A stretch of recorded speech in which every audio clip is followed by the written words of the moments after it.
കേരളത്തിലെ പൊതുവിദ്യാഭ്യാസ രംഗത്തെ പ്രവർത്തനങ്ങൾ രാജ്യത്തിന് തന്നെ മാതൃകയാണെന്ന് മന്ത്രി വി ശിവൻകുട്ടി. Pattambi Kizhayur government UP. സ്കൂളിൽ പുതിയ കെട്ടിടത്തിന്റെ ശിലാസ്ഥാപനം ഓൺലൈൻ വഴി നിർവഹിച്ച് സംസാരിക്കുകയായിരുന്നു മന്ത്രി. പൊതുവിദ്യാഭ്യാസ വകുപ്പിന്റെ പ്ലാൻ ഫണ്ടിൽ നിന്നും 1,20,00,000 രൂപ ചിലവഴിച്ചാണ് പട്ടാമ്പി നഗരസഭയിലെ കിഴായൂർ ഗവൺമെന്റ് യു.പി. സ്കൂളിന് പുതിയ കെട്ടിടം നിർമ്മിക്കുന്നത്. സ്കൂളിന്റെ ഏറെക്കാലത്തെ ആവശ്യം കൂടിയാണ് യാഥാർത്ഥ്യമാവുന്നത്. മന്ത്രി വി ശിവൻകുട്ടി ഓൺലൈൻ വഴി കെട്ടിടത്തിന്റെ നിർമ്മാണോദ്ഘാടനം നിർവഹിച്ചു. കേരളത്തിലെ പൊതുവിദ്യാഭ്യാസ രംഗത്തെ പ്രവർത്തനങ്ങൾ രാജ്യത്തിന് തന്നെ മാതൃകയാണെന്ന് മന്ത്രി സൂചിപ്പിച്ചു. 5,000 കോടി രൂപയുടെ പശ്ചാത്തല വികസന പ്രവർത്തനങ്ങൾ വിദ്യാഭ്യാസ മേഖലയിൽ നടപ്പാക്കിയതായും മന്ത്രി സൂചിപ്പിച്ചു. മുഹമ്മദ് മൂസിൻ എം.എൽ.എ. അധ്യക്ഷനായി. പട്ടാമ്പി മണ്ഡലത്തിലെ എല്ലാ സർക്കാർ വിദ്യാലയങ്ങളും മികവിന്റെ കേന്ദ്രങ്ങളായി മാറ്റിക്കൊണ്ടിരിക്കുകയാണെന്ന് എം.എൽ.എ. സൂചിപ്പിച്ചു. പട്ടാമ്പി നഗരസഭാ ചെയർപേഴ്സൺ ടി.പി. ഷാജി, സ്കൂൾ പ്രധാനാധ്യാപിക P. Sreelatha, Madhusoodanan, N. Rajan, Muraleedharan, A. Muhammad Ali, P. Saju, Muhammad Mustafa ഉൾപ്പെടെയുള്ളവരും പങ്കെടുത്ത് സംസാരിച്ചു. എപ്പോഴും ജനകീയമായിട്ടുള്ള എന്ത് ചെറിയ പരിപാടി നടക്കുമ്പോഴും രക്ഷിതാക്കള് വരുന്നതിന് മാതൃകയായിട്ടുള്ള ഒരു വിദ്യാലയമാണ് ഈ വിദ്യാലയം. അതുകൊണ്ട് ഞാൻ അവിടെ ചെന്ന് വാക്കും പറഞ്ഞിട്ടുണ്ട്, ഫണ്ട് തരണം എന്ന് പറഞ്ഞു.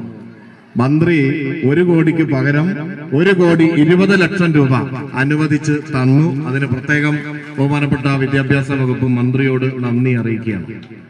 അതിന് നടപടിക്രമങ്ങളെല്ലാം പൂർത്തീകരിച്ചു.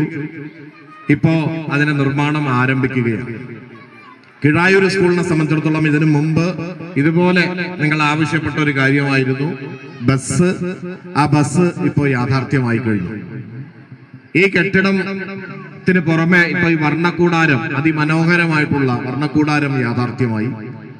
ഇനിയും വികസന പദ്ധതികൾ നമ്മുടെ വിദ്യാലയത്തെ തേടിയെത്തും എന്നതിൽ യാതൊരു സംശയവുമില്ല.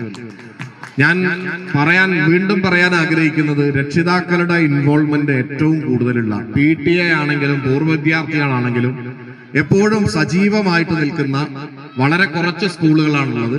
അതിൽപ്പെട്ട ഏറ്റവും മികച്ച സ്കൂളുകളിൽ ഒന്നാണ് ഈ കിഴായൂർ സ്കൂൾ. ഇതൊരു ജനകീയ സ്കൂളാണ്. ഇന്ന് നമുക്കറിയാം, ഈ സ്കൂള് ആദ്യം തന്നെ കെട്ടിടം എന്ന് പറഞ്ഞാൽ അത്യാവശ്യ സൗകര്യം തുടക്കത്തിലൊക്കെ ഉണ്ടായിരുന്നു. ബസ് മാത്രമാണ് അന്ന് പറഞ്ഞിരുന്നത്. പിന്നെ കുട്ടികളുടെ എണ്ണം കൂടി, അപ്പോഴാണ് കെട്ടിടത്തിന്റെ ആവശ്യം വന്നത്. പട്ടാമ്പി നിയമസഭാ മണ്ഡലത്തിൽ ഏതാണ്ട് 100 കോടി രൂപയുടെ വികസന പദ്ധതികൾ വിദ്യാഭ്യാസ മേഖലയിൽ മാത്രം നമുക്ക് യാഥാർത്ഥ്യമാക്കാൻ കഴിഞ്ഞിട്ടുണ്ട്. കേരളത്തിലെ പൊതുവിദ്യാഭ്യാസ രംഗം ഇന്ന് രാജ്യത്തിനകത്ത് തന്നെ മാതൃകയാണ്. അടിസ്ഥാന വികസന രംഗത്ത് 5,000 കോടി രൂപയുടെ ഫണ്ട് വിനിയോഗിച്ചിട്ടുണ്ട്. പൊതുവിദ്യാലയങ്ങൾ വിദ്യാർത്ഥികളുടെ എണ്ണം വർദ്ധിച്ചു വരുന്ന ഒരു കാലഘട്ടമാണ്. ഈ അവസരത്തിൽ പുതിയ പൊതുവിദ്യാലയങ്ങൾ നിർമ്മാണം നടത്തുന്നത് ഇടതുപക്ഷ ജനാധിപത്യ മുന്നണി ഗവൺമെന്റിന്റെ നയത്തിന്റെ ഭാഗമായിട്ടാണ്. Kizhayur government UP. സ്കൂളിന്റെ പുതിയ കെട്ടിടം പെണ്ണ് കുതിക്കും പെണ്ണിനെ കുതിപ്പിക്കുന്ന കനക ഘടകാഭരണങ്ങളുടെ കമനീയ ശേഖരവുമായി പട്ടാമ്പി പട്ടണത്തിന്റെ Kanaka Kottaram Manukkas gold and diamonds, Manukkas tower, railway over ബ്രിഡ്ജിന് സമീപം മെയിൻ റോഡ്, പട്ടാമ്പി.